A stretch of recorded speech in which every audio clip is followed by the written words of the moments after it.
नमस्कार दोस्तों।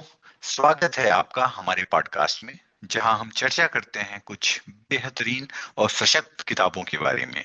आज हम बात करेंगे जॉर्ज ऑरवेल की प्रसिद्ध और विचारशील किताब 1984 के बारे में।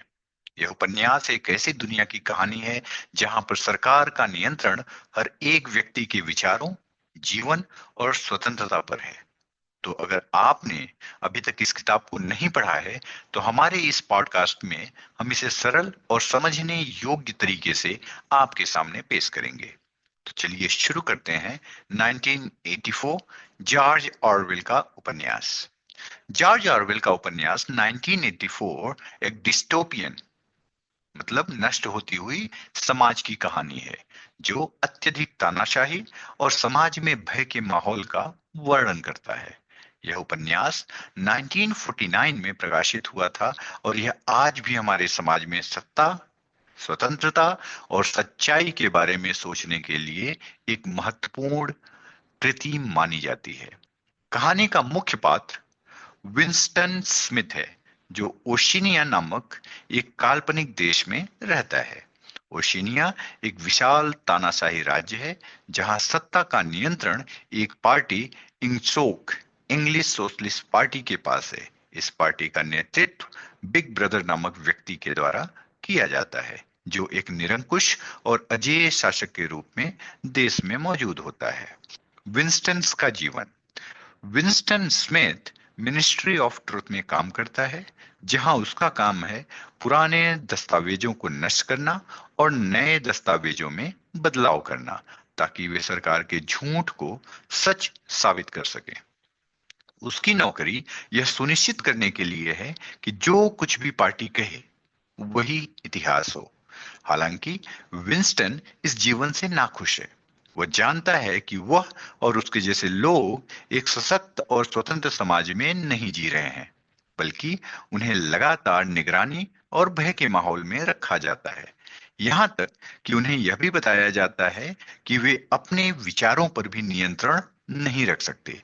अगर वे अपनी सोच के बारे में सही नहीं सोचते, तो उन्हें थॉट क्राइम विचार अपराध के तहत सजा दी जाती है। इसके अलावा बिग ब्रदर की निगरानी मशीनें, जिसे टेली स्क्रीन कहते हैं, के माध्यम से हर किसी पर नजर रखी जाती है। यह सुनिश्चित करती है कि कोई भी सरकार के खिलाफ सोचे भी नहीं।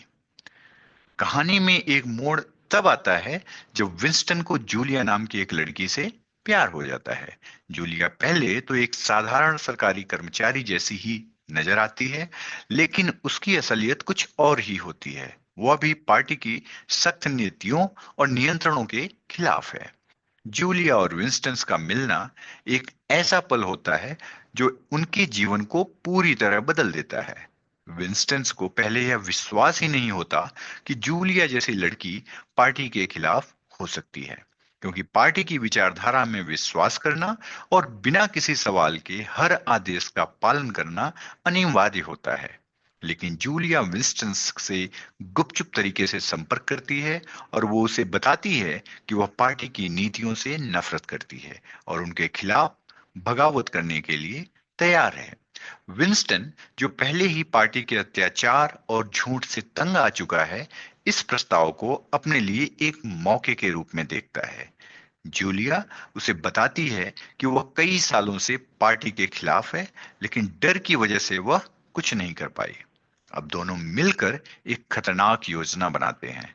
वे अपने विचारों और अपनी व्यक्तिगत स्वतंत्रता के लिए खड़े होने का फैसला करते हैं। उनका यह कदम न केवल पार्टी के खिलाफ एक बगावत होगा, बल्कि यह उनकी जान को भी खतरे में डाल सकता है, क्योंकि पार्टी के खिलाफ किसी भी तरह की साजिश को सख्ती से कुचला जाता है और इसके लिए बहुत कड़ी सजा मिलती है। हालांकि विंस्टन और जूलिया जानते हैं कि वे जो कर रहे हैं वह किसी भी समय उनके लिए खतरनाक हो सकता है, लेकिन फिर भी वे इस जोखिम को उठाने के लिए तैयार होते हैं। उनका मानना है कि अगर वे अपनी स्वतंत्रता की रक्षा नहीं करेंगे, तो वे हमेशा इस निरंकुश सरकार के तंत्र में फंसे रहेंगे और कभी भी अपनी असल पहचान और स्वतंत्रता को महसूस नहीं कर पाएंगे। यह मुलाकात और उनके बीच बढ़ता रिश्ता उनकी दुनिया में एक नई उम्मीद का संचार करता है। वे मानते हैं कि उनका प्यार और एक दूसरे के साथ बिताया समय पॉलिटिकल पार्टी के द्वारा दिए गए मानसिक उत्पीड़न से राहत का एक तरीका है। वे दोनों यह मानते हैं कि यदि वे एक साथ हैं तो उनकी बगावत और लड़ाई की शक्ति दोगुनी हो जाएगी। इस गुप्त संबंध और बगावत की योजना के तहत वे एक दूसरे से गुपचुप तरीके से मिलते रहते हैं। हालांकि यह उनकी जान को खतरे में डालने वाला कदम है, लेकिन यह उनके भीतर एक नई शक्ति और साहस का संचार करता है। यहां तक कि वो ये भी जानते हैं कि अगर वो पकड़े गए तो उन्हें थॉट पुलिस के हाथों कड़ी सजा मिल सकती है, लेकिन फिर भी वे इसे जोखिम में डालते हैं क्योंकि वे अपने अंदर की दासता को समाप्त करना चाहते हैं और अपने आत्मसम्मान और फ्रीडम के लिए लड़ने का निर्णय लेते हैं। विंस्टन और जूलिया ने अपने संबंधों को गुप्त रखा था, लेकिन एक दिन उनका पीछा किया जाता है। उन्हें थॉट पुलिस के हाथों गिरफ्तार कर लिया जाता है। थॉट पुलिस सरकार की एक विशेष ब्रांच है जो लोगों के मन में चल रहे विचारों पर नजर रखती है। जब किसी का विचार सरकार के खिलाफ पाया जाता है तो उसे कड़ी सजा दी जाती है। अब विंस्टन और जूलिया को मिनिस्ट्री ऑफ लव, जिसका नाम खुद एक झूठ है क्योंकि यह जगह यातना देने का केंद्र है, उसमें भेजा जाता है। यहाँ दोनों को शारीरिक और मानसिक यातनाओं का सामना करना पड़ता है। इन यातनाओं का उद्देश्य उन्हें पूरी तरह से सरकार के नियंत्रण में लाना और उनकी इच्छाओं और विचारों को पूरी तरह से बदलना होता है। विंस्टन को ओब्रायन नामक एक पार्टी के वरिष्ठ अधिकारी द्वारा गहराई से यातनाएं दी जाती हैं। ओब्रायन पहले विंस्टन को लगता है कि वह भी पार्टी के खिलाफ है, लेकिन बाद में यह सामने आता है कि वह भी पूरी तरह से पार्टी के पक्ष में है और विंस्टन का मस्तिष्क धोने के लिए उसे यातनाएं दे रहा था। कहानी के अंत में विंस्टन का सफर एक बेहद दर्दनाक मोड़ पर पहुंचता है जब उसे मिनिस्ट्री ऑफ लव, जो असल में यातना देने का केंद्र है, उसमें भेजा जाता है तो वह पूरी तरह टूट जाता है। यहाँ उसे कमरे 101 में ले जाया जाता है जो तानाशाही सरकार का सबसे खौफनाक स्थान माना जाता है। इस कमरे में प्रत्येक व्यक्ति को अपनी सबसे बड़ी डरावनी चीज का सामना करना पड़ता है। यह जगह मानसिक और शारीरिक यातनाओं का केंद्र है और यहां से कोई भी बिना पूरी तरह टूटे वापस नहीं आता। विंस्टन का सबसे बड़ा डर चूहों से है और यही उनकी सबसे बड़ी कमजोरी है। ओब्रायन, जो पहले विंस्टन को अपनी तरफ समझता था और उसे लगता था कि वह भी पार्टी के खिलाफ है, अब विंस्टन को सजा देने के लिए पूरी तरह से पार्टी के आदेशों का पालन करता है। ओब्रायन, जो विंस्टन को मानसिक रूप से कमजोर करने के लिए निरंतर यातनाएं दे रहा था, अब उसे इस कमरे में लाकर उसकी सबसे बड़ी डरावनी चीज से सामना करवाता है। कमरे में रखा गया विंस्टन चूहों के साथ अपनी सबसे बड़ी डर का सामना करता है। उसकी हालत इतनी खराब हो जाती है कि वह जूलिया के खिलाफ विश्वासघात कर देता है। वह ओब्रायन से कहता है कि अगर वह जूलियो का मारने का आदेश देगा तो वह उसे खुशी खुशी दे देगा ताकि चूहों से बच सके। यह मोमेंट विंस्टन के लिए निर्णायक होता है। यहां वह पूरी तरह से टूट जाता है और उसकी मानसिक स्थिति ऐसी हो जाती है कि वह खुद को पूरी तरह से पार्टी के नियंत्रण में महसूस करता है। इस विश्वासघात के बाद विंस्टन को अपनी आत्मा और मानसिकता में पूरी तरह बदलाव का एहसास होता है। अब वह पहले जैसा आदमी नहीं रहा। उसने अपनी स्वतंत्रता, अपने विचार और अपनी इच्छाओं को पूरी तरह से खो दिया है। अब वह पूरी तरह से बिग ब्रदर के सामने समर्पित हो चुका है। उसे यह विश्वास हो जाता है कि सरकार का नियंत्रण अजेय है और किसी भी व्यक्ति के लिए इससे बाहर निकलना संभव नहीं है।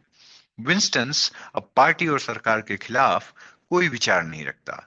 उसने अपनी सारी सोच और बगावत की भावनाओं को छोड़ दिया है और अब वो मानता है कि वही सही है जो पार्टी कहती है। वह न केवल अपनी व्यक्तिगत स्वतंत्रता को खो चुका है, बल्कि उसने पूरी तरह से अपने मानवाधिकारों और स्वतंत्रता की कीमत पर बिग ब्रदर को स्वीकार कर लिया है। अंत में विंस्टन ने अपनी पूरी आत्मा को और पहचान को खो दिया है। अब वह ऐसे व्यक्ति में बदल चुका है जो पार्टी के लिए पूरी तरह समर्पित है और उसे हर बात सही और न्यायपूर्ण लगने लगती है। यह उपन्यास का सबसे कड़वा सत्य है। जब एक समाज में सरकार का अत्यधिक नियंत्रण हो तो व्यक्ति की स्वतंत्रता, सोच और आत्मसम्मान को नष्ट किया जा सकता है और व्यक्ति पूरी तरह से उस नियंत्रण के तहत समर्पण कर सकता है। 1984 का उपन्यास हमें यह सिखाता है कि जब सरकार के पास अत्यधिक पावर और कंट्रोल होता है तो सोसाइटी और व्यक्तित्व को कैसे नष्ट किया जा सकता है। यह एक चेतावनी है कि हमें अपनी स्वतंत्रता और लोकतांत्रिक अधिकारों की रक्षा करनी चाहिए। अगर हम किसी भी तानाशाही को बढ़ने देंगे तो हम अपने विचारों, स्वतंत्रता और मानवाधिकारों को खो सकते हैं। तो दोस्तों, यह थी 1984 की कहानी। जॉर्ज ऑरवेल की यह कृति हमें यह सिखाती है कि सत्ता का अत्यधिक कंट्रोल किस तरह समाज और व्यक्ति की फ्रीडम को नष्ट कर सकता है।